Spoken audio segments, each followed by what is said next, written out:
Hey, everybody, welcome back to Build at Home. I'm your host, Brittany Jones Cooper, coming to you from my home in New York City. Today, I'm really excited to be chatting with chef and TV host Gail Simmons. But first, I want to remind you guys about the campaign No Kid Hungry. Due to school cancellations, 472 million school meals have been missed, and there's a lot of kids and communities in need right now. So if you're looking for a way to help out, go to nokidhungry.org for more information. And now I want to welcome Gail. Gail, hey, how are you? Where are you? I'm great. I'm at home, as we all should be, Brittany. Great to see you. You too. So where's Home home is for in you? Brooklyn. Sorry. Oh, Yes, of course. Brooklyn. Home is in Brooklyn, New York. Yep. So how long have you been sort of social distancing, and who are you with, and what's your sort of general vibe? Yeah, the vibe is uncertainty, but I would say it's been, going into week 4. Our first day of social distancing, really officially, I guess, was on Friday, March 13th. Hmm. So, you know, we're almost a month in at this point, which is amazing. The days are blurring together, but we're doing fine. I'm at home in Brooklyn with my family, my husband, and our 2 little children. So how old are your kids, and what are you sort of doing to keep them engaged? Because I know that's been really difficult for a lot of people. Yes. My children I have a daughter who's in first grade. Her name's Dahlia. She's 6. And I have a son who's 22 months, and his name is Oh, Cole. Yeah, a little babe. He little is guy. just delicious. And I will say, as challenging as it is to have 2 children at home with these 2 different ages that have very different needs, they also have brought us a lot of joy and distraction ourselves. Our little guy is perfectly oblivious and happy just to have everyone home at all hours. We're doing a lot of snuggling with him.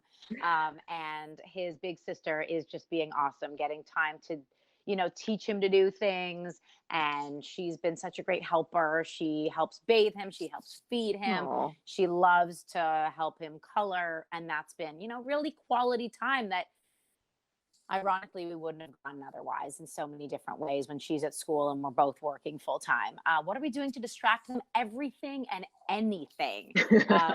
Every day goes by very quickly in some ways. It's, what's that saying, that the days are long but the months are short. And Mm.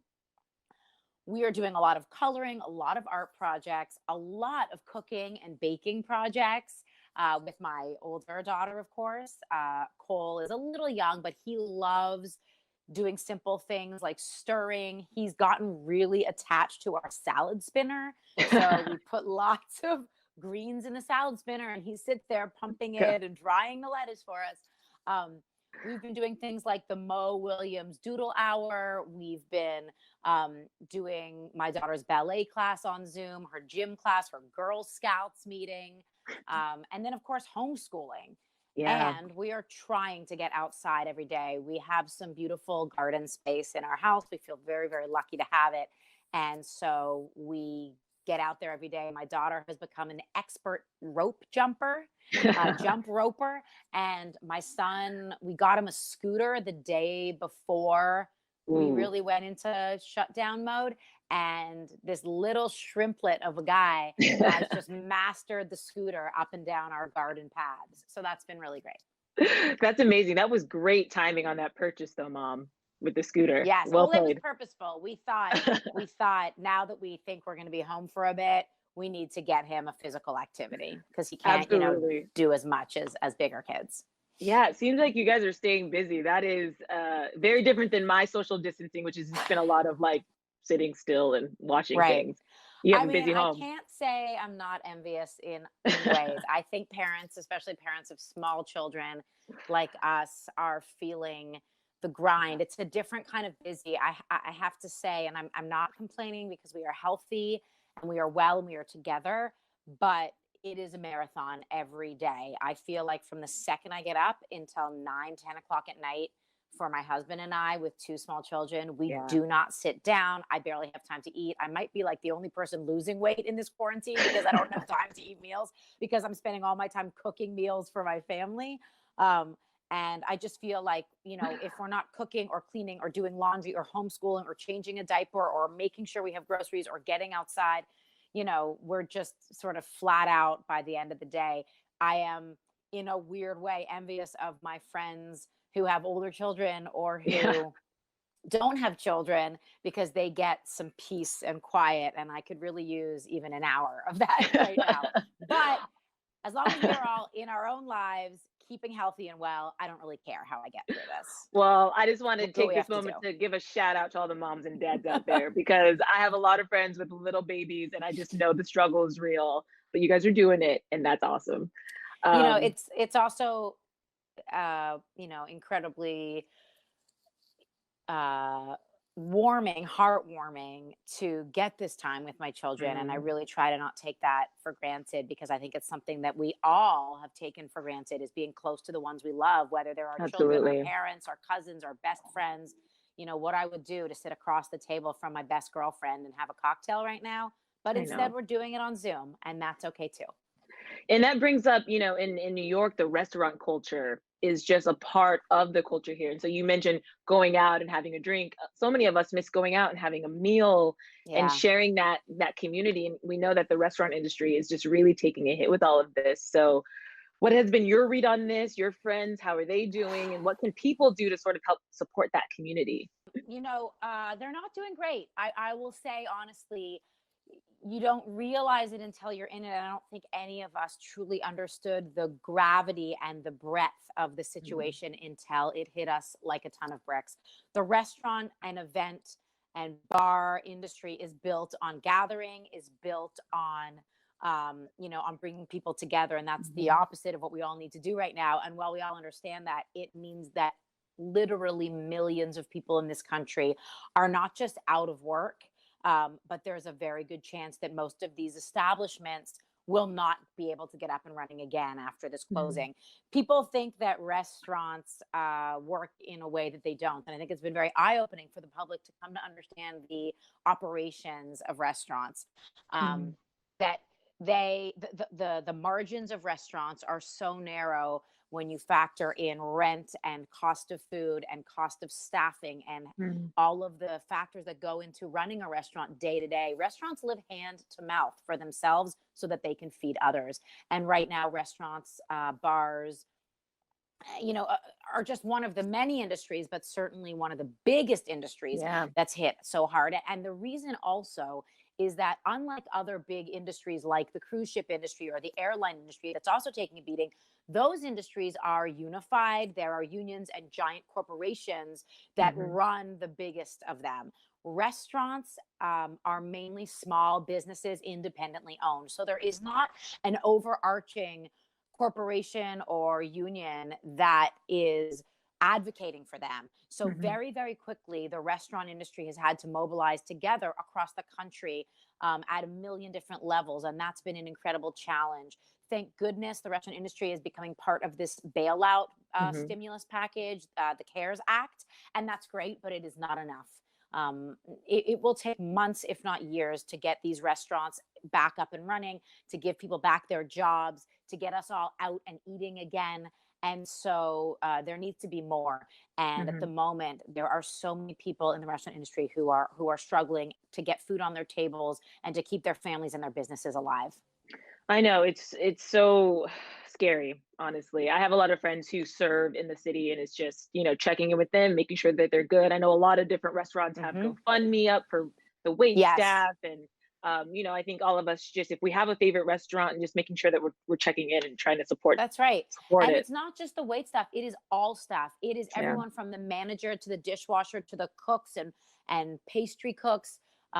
Every aspect of the restaurant industry, and not just the people in the restaurants, but the Yeah. people who work adjacent to them. Think about all the farmers that no longer have people buying their food Hmm. uh, to cook in these restaurants. Think about the people who do everything from doing the dry cleaning of their linens to delivering the flowers. All of that money is gone. All of those accounts are gone.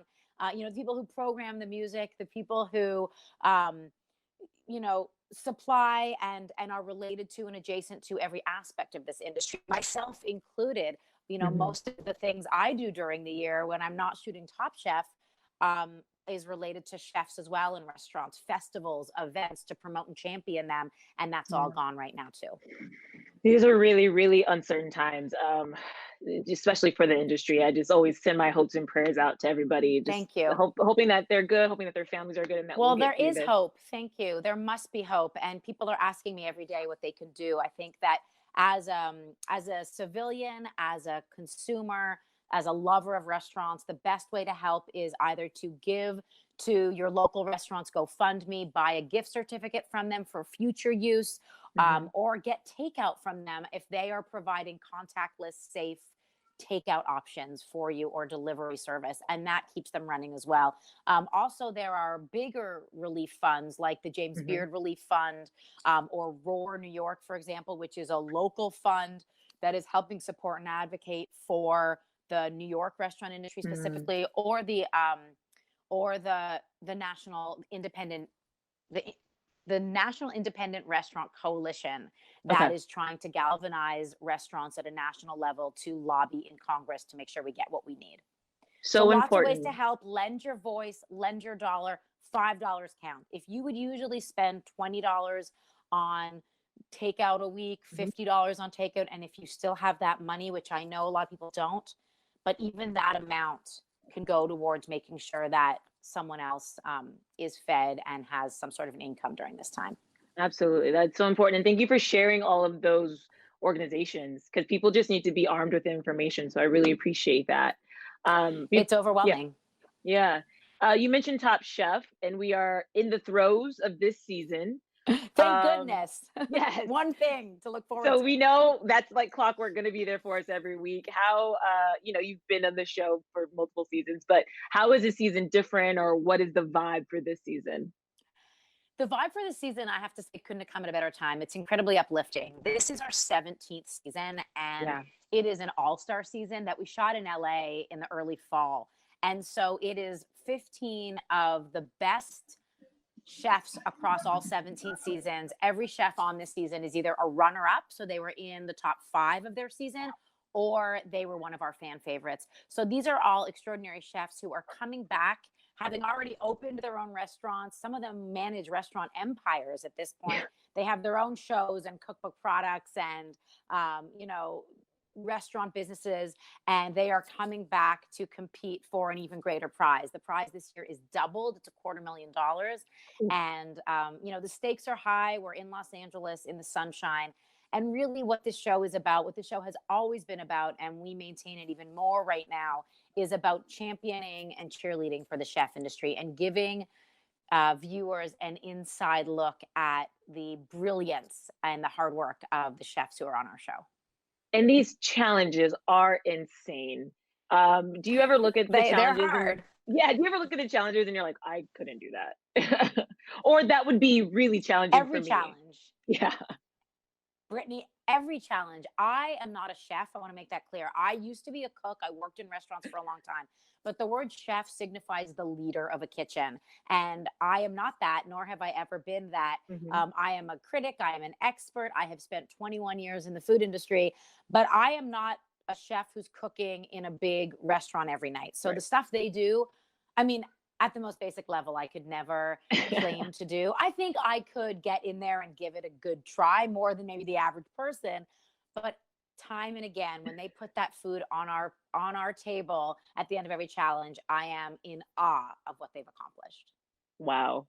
So we have all the all-stars coming back. You mentioned these are all very successful people. They don't necessarily need this opportunity, but they're all back fighting for it, right? So what is it that brings them back to this show? I mean, need, I guess, is a subjective word. A lot of them have, a need for redemption, a need to see if they could give it one last chance, because they know that the way they were eliminated was just shy of winning. They came really close. They could almost taste it, and they just want to come back and prove themselves. I also think that it is an amazing opportunity. The way that we have promoted and shown the world the incredible skill of our chefs. They have all gone on to do amazing things. So it's also a lot of money and a lot of publicity, which every Yeah. restaurant needs, no matter how big you are as a chef. Everyone wants their restaurants full when they can be. And so I think there's a lot of just wanting to be part of that family again, wanting to challenge Mm. themselves, prove to themselves more than anyone else that they can do it, and to get their shot at the title that was denied them the first time around. Oh, and it is so good to watch. It is so much fun. It's a lot of fun. I have to say, we had an amazing season. Los Angeles was so great to shoot in. We had some of the best chefs from LA and around the country join us as guests. Some great celebrities come and eat with us. And then for our finale, we were able to take the chefs to Italy, obviously long Oh, before yeah. Italy was suffering the way it is now. Back in November, we spent 2 extraordinary weeks traveling northern Tuscany with our chefs and Emilia Romagna. We ate the best food. We showed them the most beautiful country. And I think it really was the most special finale we've ever made. Wow. That's so beautiful that it's in Italy. I mean, I know it's a really tough time, but I think it's also a time to remind people about the international community and how connected we are. Yes, So I really look forward to that absolutely. episode. And before Thank we go, you. I know there's a kind of a thing that's buzzing all over the internet, right? This drink. What is this? Yes, I brought you on. I wish I could share it with you. Me Um, too. I thought you'd find it really fun. It's a Dalgona coffee. It has sort of been sweeping the world on social media during the shutdown and during this time. You know, it's a great distraction and a really fun thing to make. I found out about it through the LA Times. One of their writers posted about it, and I just had to give it a shot. It's an originally Korean invention, a Korean coffee that everyone is making at home while they have time on their hands and need an art project. It's incredibly satisfying to make, and it takes no time, and almost everyone will have the ingredients in their kitchen. You start with instant coffee, which I would otherwise, I have to admit, never drink. I'm very particular Yeah. about my coffee in the morning, but you can't make it without instant coffee. So if you've got Okay. it, here's a great reason to use it. All you do is mix 2 tablespoons of instant coffee, 2 tablespoons of hot water, and 2 tablespoons of sugar in a bowl, and then using an electric mixer or beater with a whisk attachment, you whisk it until it becomes this beautiful frothy mousse, and then pour it over the cold milk of your choice on ice. And I just have to say, it's been really fun. I posted about it, and I because we made one. My husband's a coffee obsessive and wanted to give it a try. And since I posted about it online, I don't think I've ever received such response and Wow. engagement about some food. And I'm not saying it's the most delicious thing. It's a little sweet, it's sort of funky, but it's just so fun and satisfying. First of all, it looks cool. It I mean, it looks like ice cream sort I, of, or like a I've been, um, yes, it does look like ice cream. And I've been comparing it to like the slime for adults. You know how every kid under 12 is obsessed with slime and making slime in their home.